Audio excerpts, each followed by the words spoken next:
የሰው ልጅ በዚህ ምድር ላይ ሲኖር ሁልጊዜ ያለሱ ፈተና ያለበት ሰው ያለ አይመስለውም።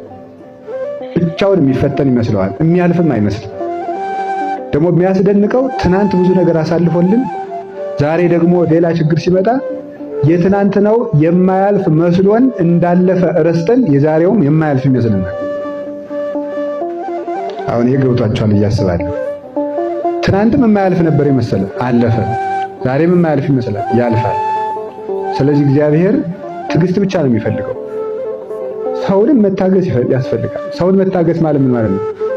እስኪስተካከል መታገስ ማለት ነው። እስኪስተካከል ድረስ መቆየት እንጂ አናጺ እግዚአብሔር አናጺና ጠቢብ ሰው ማለት አንድ ነው። ልንገራችሁ፣ ጥበበኛ ሰው አናጺው ቤት ይሰራል። ቤት ሲሰራ የሚሰራበት እንጨት በሙሉ ጠማማ ቢሆን ምን ያደርጋል? እያወጣ ይጥለዋል። አይደለም እንዴ? አይጥለውም። እያወጣ ከጣለው ቤቱ አይሰራም ማለት ነው። ጠማማ ብዙ ነውና ሰሚናረው እያቃና ምን ያደርጋል? ቤቱን ይሰራል ማለት። መመገዝ የሚባል ታውቃላችሁ? ምንድነው መመገዝ?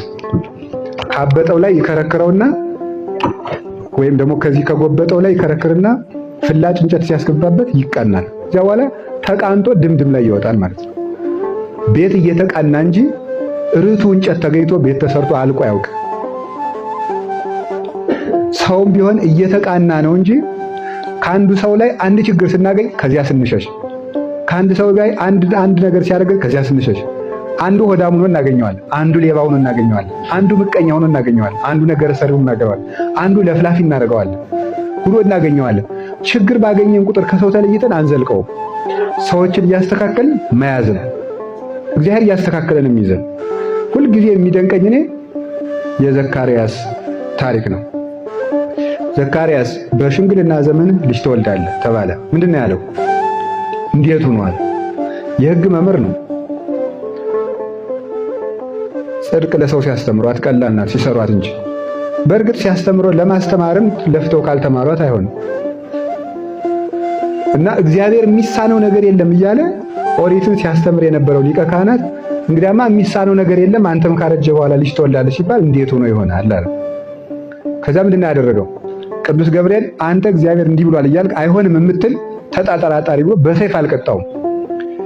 እዚች ምላሱ አካባቢ ዘካርያስን እንጨት አርጋችሁ በሉ፣ ጸጋውን ቤት አርጋችሁ ሰዱ፣ ቅዱስ ገብርኤልን ሐናጺ አርጋችሁ ሰዱት። ምንድነው ያደረገው?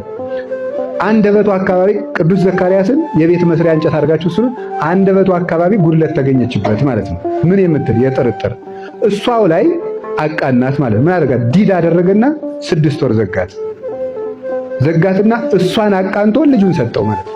ቤቱን ሰራለት። እግዚአብሔር እያስተካከለን የሚይዝ እንጂ ችግር ሲጎባጣ በተቀኘ ቁጥር እግዚአብሔር እያወጣ አይጥልም፣ እያቃና ነው የሚይዝ። ቅዱሳን አባቶቻችን ተቃንተው ለክብር በቅተዋል። ስለዚህ ሰውን መታገስ ያስፈልጋል። በኋላ የገዛ ልጁ ቅዱስ ኤፍሬም እንደሚናገረው አፉን ከፈተለት። መልካም ልጆች እንደ ዮሐንስ መጥምቅ የአባታቸውን አፍ ይከፍታሉ፣ ነውረኞች ደግሞ ነውር ሰርተው የእናት አባታቸውን አፍ በአደባባይ ይዘጋሉ ይላል። ይሄ ልጅህ ነው? አዎ ያስብላቸዋል ማለት ነው። ዮሐንስ ግን ሲወለድ የአባቱን አፍ ከፈተ። እናት አባት የሚኮሩበት ልጅ ይሆናል፣ በጎ የሚያናገር